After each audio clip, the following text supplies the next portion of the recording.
Lombozdan ko'ra ancha yengil tushadigan mahsulot. Xo'p.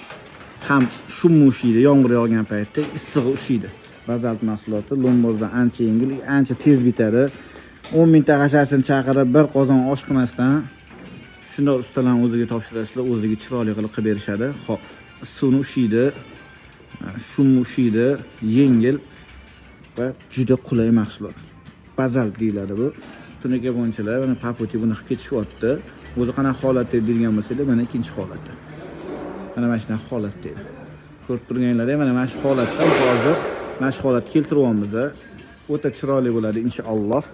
Xo'p, shunaqa xizmatlar kerak bo'lsa, pastdagi raqamlarga aloqaga chiqasizlar. Xo'p, bu alohida pul hisoblanadi. Tunuka bo'lmasa alohida pul hisoblanadi. Yana bitganini sizlarga qo'yaman. Hozir cho'rnovoy tegida nima ish bo'layotganini ko'rsatish uchun hozir video bo'laman. Polni bitgandan keyin, hamma narsasi qo'yilgandan keyin keyingi videolarni yana qo'yaman sizlarga jigarlar. Aloqada bo'lasizlar, pastdagi raqamlarga aloqaga chiqsanglar, ukaxonlar o'zligi chiroyli qilib xizmatingizni bitirib beradi. Aralash obzor nomidan chiqsa, sizlardan chiqmas. Joningiz sog' bo'lsin. Bazaltdan bosamiz. Effektini bo'lsa yozda ko'ramiz.